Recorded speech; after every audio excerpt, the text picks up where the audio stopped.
Ok. Muy buenas noches a todos los que el día de hoy nos escuchan para la grabación sobre el módulo que vamos a impartir hoy. El tema se llama técnicas de la entrevista. Y como tema de técnicas de la entrevista, primero tenemos que hacer una pregunta y esta es, ¿qué es una entrevista? Y esto es un tema que se ve desde secundaria en muchos casos o a veces desde primaria. Sin embargo, no es lo mismo ver este tema a nivel maestría o a nivel licenciatura, ya que lo que debemos de aprender es que las entrevistas, cuando ya lo hacemos de forma profesional, sirven para realizar una investigación científica. Puede ser de campo o puede ser una investigación documental.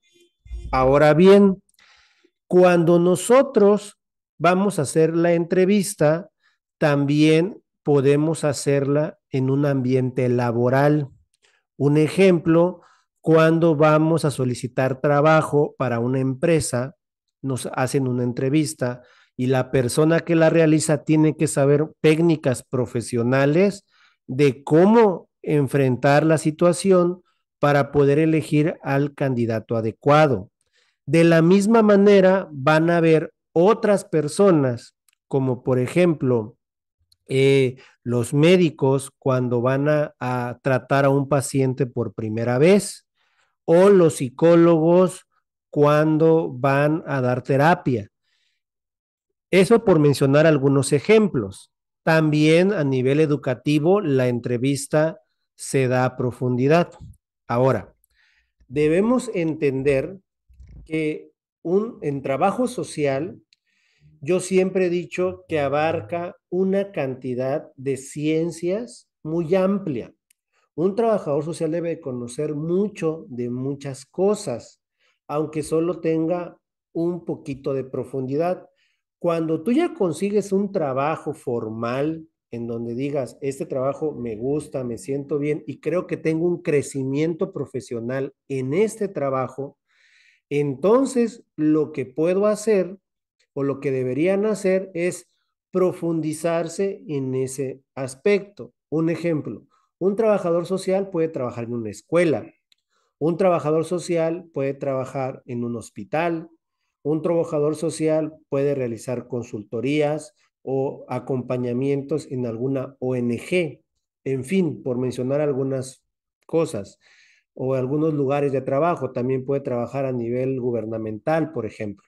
En fin, entonces, en la medida en la que nosotros tengamos ubicado nuestro lugar de trabajo, vamos a poder utilizar de mejor manera este recurso que tenemos de la elaboración de la entrevista. Por ejemplo, cuando lo haces en la parte educativa, tú puedes tener entrevistas hacia los alumnos o entrevistas hacia los padres de familia, hacia los mismos compañeros profesores, por mencionar algunas personas. Ahora bien, los temas que vamos a ver en esta unidad es para empezar el cuestionario. Hay muchos que confunden, por ejemplo, la entrevista con un cuestionario y nos damos luego de topes cuando no es así, o sea, no es lo mismo. O muchos confunden el censo o confunden la encuesta con las entrevistas. Otros confunden los tipos de pregunta en una entrevista con los tipos de entrevista, que también es algo muy diferente de lo que vamos a ver. Entonces, como objetivo de aprendizaje tenemos que ustedes deben de aprender y comprender los conceptos fundamentales de la entrevista, como por ejemplo, qué es un entrevistado, quién es el entrevistador, qué es una entrevista estructurada, no estructurada, semiestructurada, cuándo puedo hacer una entrevista semiestructurada y cuándo tengo que hacer una entrevista estructurada, los diferentes tipos de pregunta como la orientadora, la focalizadora o la comprobadora, entre muchas otras. Si me conviene hacer preguntas abiertas o preguntas cerradas, cómo poder tratar de romper el hielo cuando tratamos de empezar a hacer una entrevista. En fin, vamos a ver varias cosas que se van a unir también con un código ético. Es bien importante entender que en la práctica profesional, todo lo que se habla y se dice en una entrevista tiene que estar estrictamente confidencial. No puede revelarse hacia ningún familiar, ningún compañero, porque es parte del trabajo que estamos teniendo en nuestro ámbito profesional. Entonces se tiene que manejar con con mucha seriedad todo lo que se toque o todos los temas que tocamos en la entrevista. Ok, entonces, como objetivo, lo que vamos a ver es justamente lo que tenemos aquí en abajito donde les estoy explicando. Y aquí, por ejemplo, dice, aprenderá, conocerá y aplicará los conceptos fundamentales de la entrevista en sus aplicaciones y orientaciones. Exponer y defender sus ideas, así como escuchar y respetar las de los otros, aunque no concuerden con las suyas, y valorar los conceptos del código ético para desempeñar adecuadamente su práctica profesional.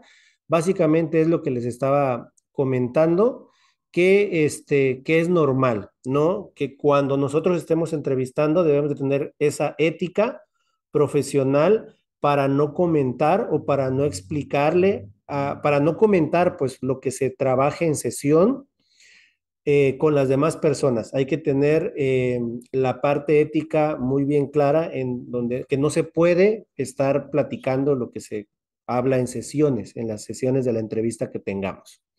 Ahora, otras cosas que vamos a ir viendo es la unidad uno. En la unidad uno se llama herramientas e instrumentos. Y una herramienta, pues es todo aquello que el ser humano fabrica con la capacidad o con la habilidad de poder minimizar su trabajo. Para eso son hechas las herramientas. Es qué utiliza el ser humano para que el trabajo que de por sí están haciendo pueda disminuir y sea más fácil la elaboración de las actividades. Y los instrumentos son las cosas que utilizo para poder desempeñar mejor una actividad. En ese sentido, vamos a tener como herramientas e instrumentos los cuestionarios, se llama anamnesis, genograma y la entrevista e investigación, a lo que les decía. Normalmente cuando hablemos de entrevista, esta tiene un fin científico y tiene un fin de investigación. No nada más es, ay, voy a entrevistar y ya. No, tiene un fin científico. Bueno, esas son las primeras cosas que quiero que contemplemos y es lo que debemos de aprender hoy. Hoy no nos podemos ir sin que nos quede claro esto que estamos viendo en herramientas e instrumentos. Y el más fácil de ver es el cuestionario. Pero aquí yo le voy a preguntar a Jessica. Jessica, perdón, Jessica, ¿podrías por favor activar tu audio que te voy a hacer una pregunta bien padre? Ojalá nos puedas responder. Ahí te va. La Sí, pregunta es, ¿cuál es la diferencia entre el cuestionario y un censo?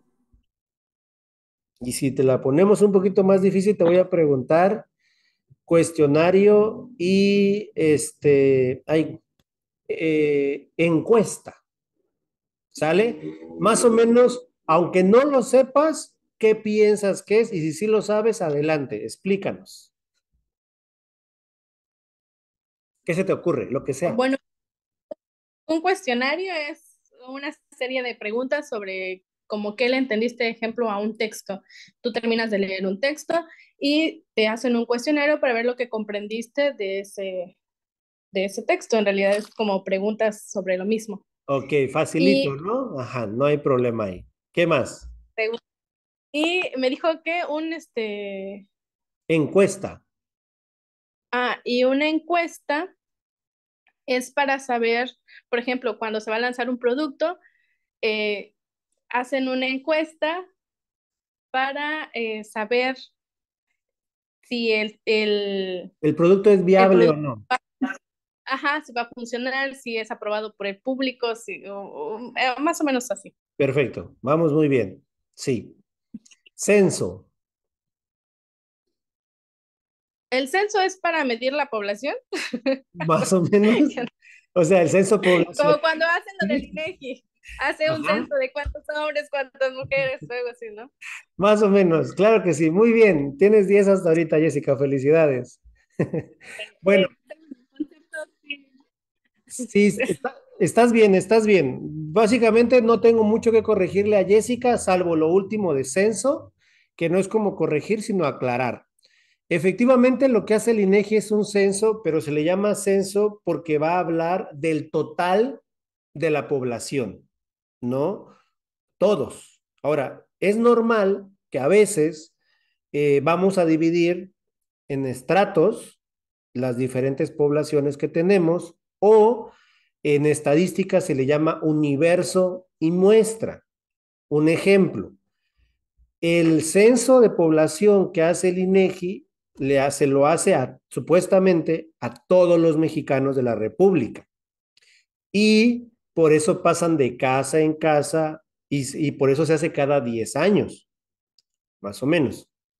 Ahora, en el caso de los censos en otros lados, por ejemplo, los censos que pueda hacer el sector salud o alguna institución, no es tanto que se refiera a la totalidad de la población de la República, sino más bien es al total de su población. Un ejemplo, si una escuela tiene un total de 1,000 personas que trabajan ahí, por mencionar algo, el universo de esa institución son 1,000.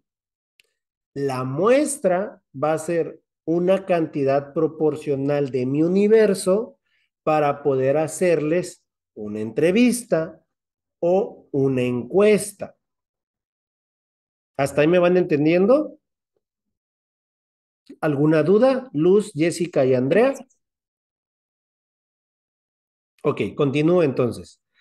Entonces, cuando nosotros vamos a encuestar al universo, en este ejemplo, a las 1,000 personas, o sea, es decir, a la totalidad de las personas que están en esa institución, se llamará censo.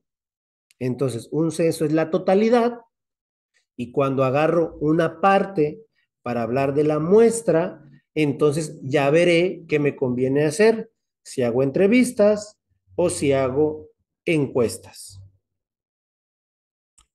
¿Alguna duda? Censo, entrevista, encuesta. Ok, creo que no. Vamos a seguir entonces. Si tienen alguna duda, con toda confianza me interrumpen, levantan la manita, activan el audio y con mucho gusto les puedo responder las dudas que ustedes tengan. Seguimos. Entonces, ese es un claro ejemplo del cuestionario y ahora le voy a preguntar a Andrea. Andrea, ¿podrías desactivar, por favor, tu audio para que te haga algunas preguntas? Ok, continuamos. Entonces, estábamos viendo que en el caso de que yo tuviera 100 personas, ¿qué convendría más? ¿Hacer entrevistas o hacer encuestas? En la plática que acabo de tener con las alumnas, comentaron algo muy importante, que es la cantidad. Debido a la cantidad de personas que tengo que sacarle información, lo más aconsejable en esos casos es que se hagan encuestas por varias cosas.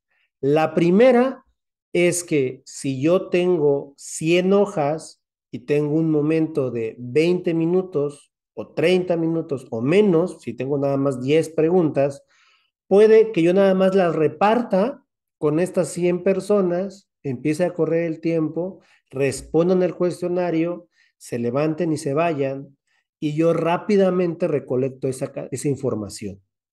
Y eso, como bien lo dijeron, se llama, o sea, se llama cuantitativo porque es de cantidad.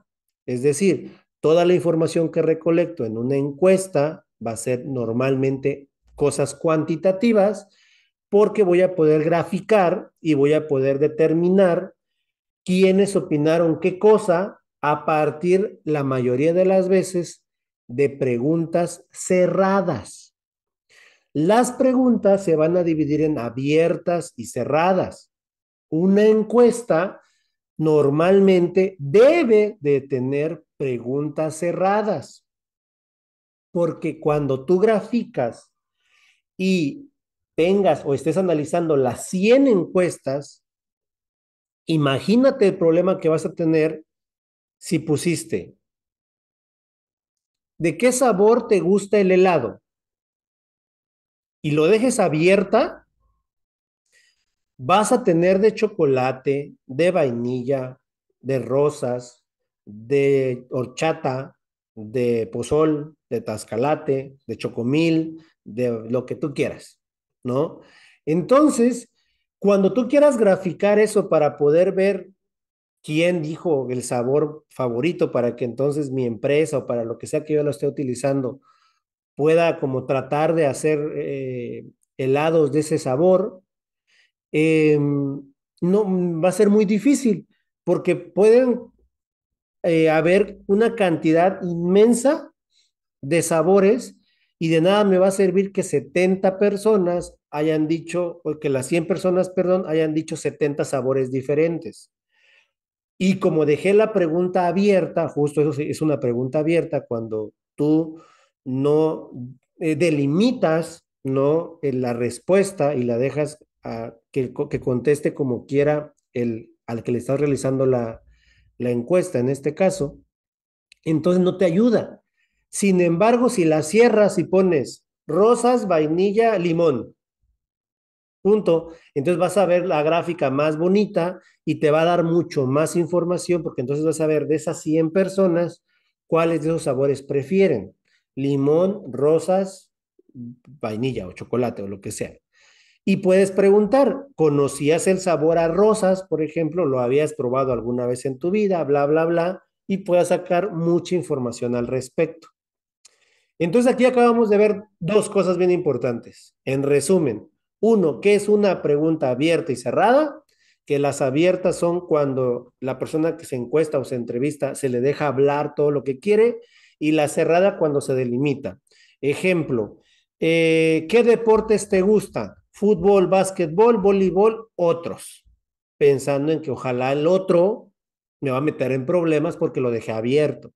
Entonces, ten mucho cuidado al poner otros en tus encuestas porque pueden tener problemas, tú puedes tener problemas.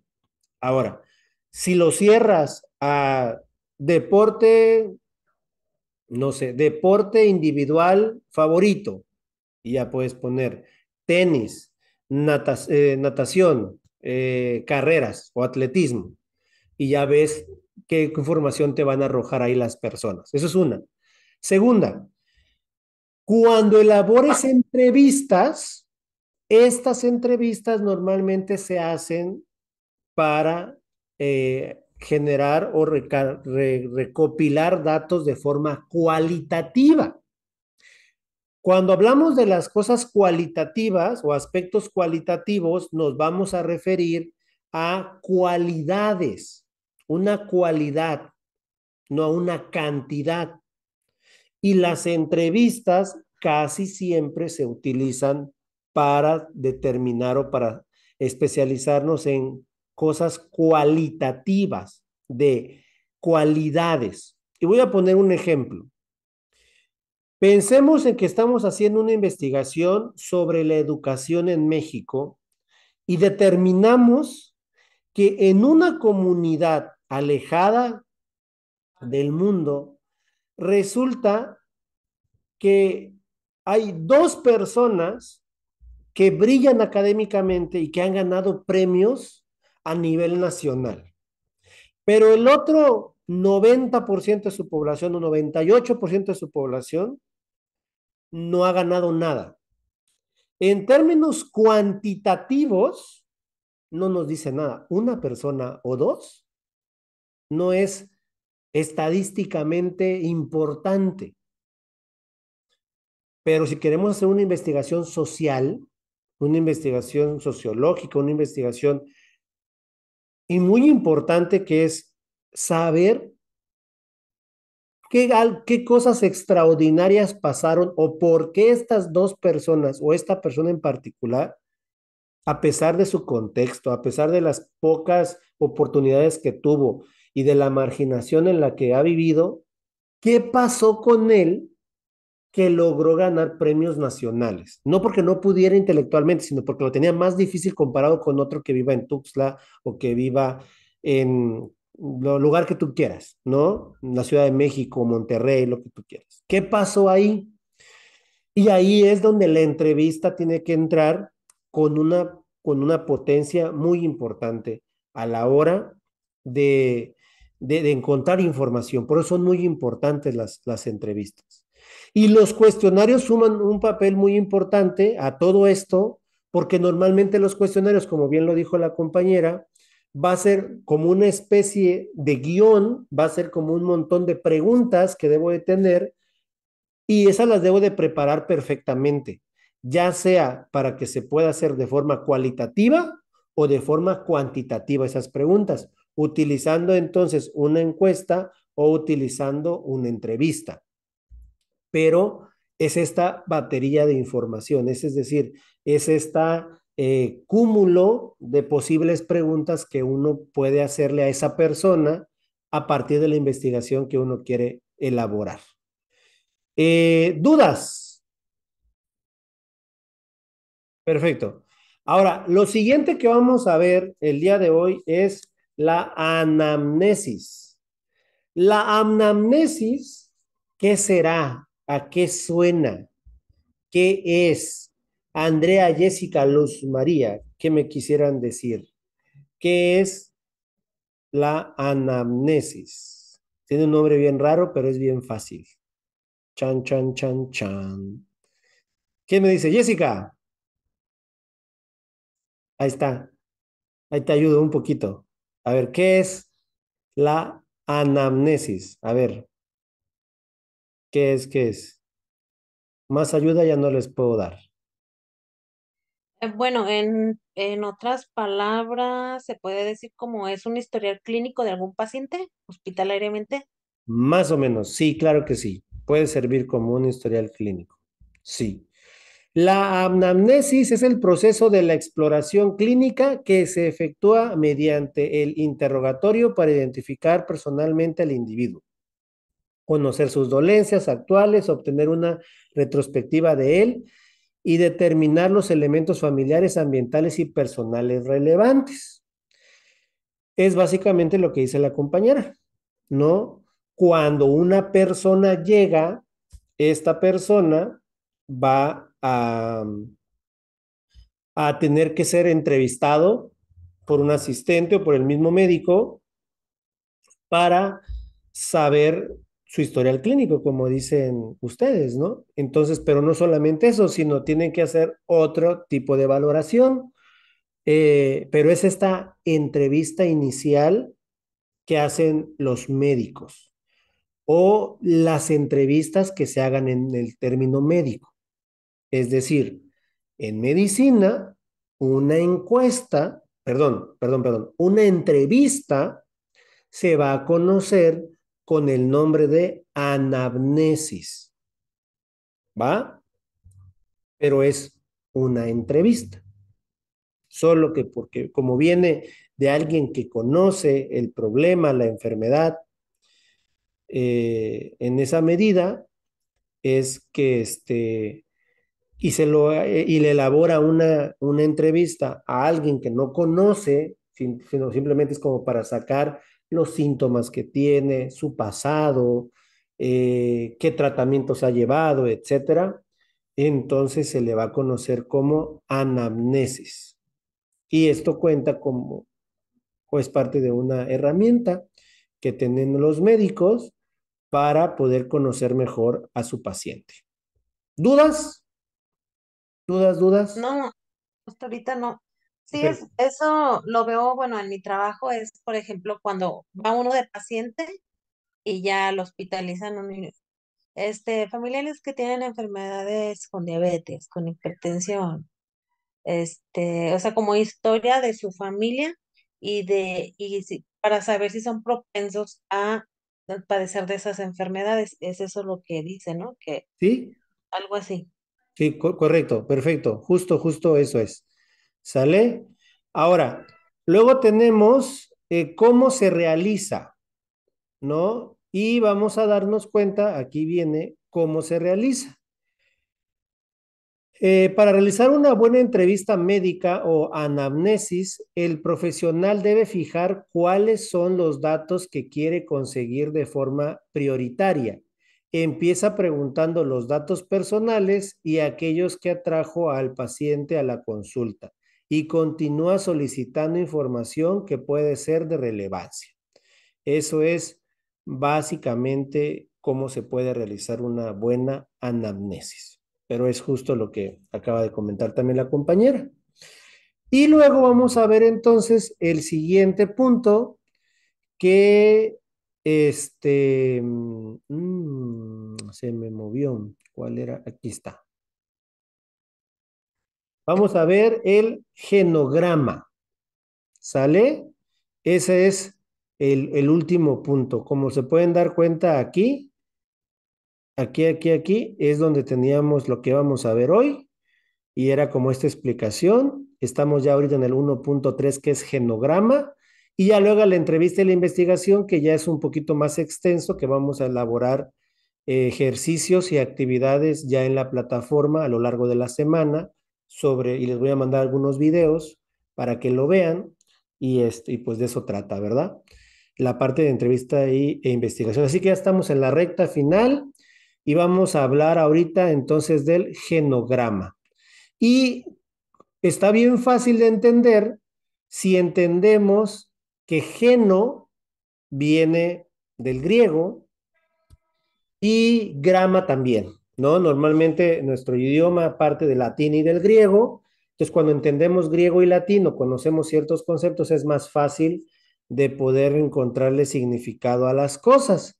Un ejemplo de geno es si pensamos en genoma humano, por ejemplo, el genoma o el gen, ¿no? Y grama, hay varias personas perdón, varias palabras que llevan la palabra grama, ¿no? Como crucigrama, es un ejemplo. Entonces vamos a entender que grama es escritura y genoma es una cuestión o geno es una cuestión como de familia, más o menos. Y entonces aquí viene la explicación. La traducción del inglés un genograma es una muestra pictórica, es decir, una imagen de las relaciones familiares y el historial médico de una persona. Va más allá de un árbol genealógico tradicional al permitirle al usuario visualizar patrones hereditarios y factores psicológicos que puntúan las relaciones. Eso es entonces un genograma. Profe, entonces es una especie de árbol genealógico. No, es muy parecido porque en este caso el genograma va a incluir tanto los factores hereditarios como los factores psicológicos e incluso en algunos casos hasta neurológicos de de lo que tiene un paciente. Y para que... Perdón, Ajá, habla más o menos lo que dices como cuando dicen que el hijo, bueno, hablando como de que he visto que de niños que adoptan, y ya ves ajá, que dicen, ay, no sé cómo se adoptarlo, no, porque no sabemos qué genética traiga psicológica, porque eso agarra más o menos de 3 a 4 generaciones. así Las es. enfermedades psicológicas, por ejemplo, pueden ser pues psicópatas, pueden ser niños con TDAH, pueden ser muchas cosas psicológicas principalmente. Claro, algún maestro alguna vez me decía, caras vemos, genes no sabemos, ¿no? Se los comparto ahí porque me dejó grabado. Uy, ya tiene muchos años que que escuché esa frase, pero me acordé ahorita por el tema y por lo que acabas de mencionar tú, porque fue justo en un seminario que estaban dando de genética. De hecho, el nombre genética o la palabra genética también viene geno, ¿no? De la raíz griega, que es lo que estamos viendo ahorita con genograma. Entonces, señoritas, Andrea, Jessica y Luz, hemos terminado en esta ocasión las clases. Doy por terminada la grabación. Vamos a seguir hablando, vamos a seguir explicando cosas ya a nivel particular, pero creo que los conceptos importantes para que puedan repasar una y otra vez ya fueron dadas. Lo puede escuchar también cualquier otra persona que esté interesada en el tema. Ahí lo vamos a estar subiendo en mi canal y también en la plataforma de la universidad. Entonces, ahí para que lo puedan escuchar y lo puedan estar viendo en cualquier momento. Voy a dar por terminada la grabación, pero vamos a continuar aquí un ratito todavía para concluir la sesión del día de hoy.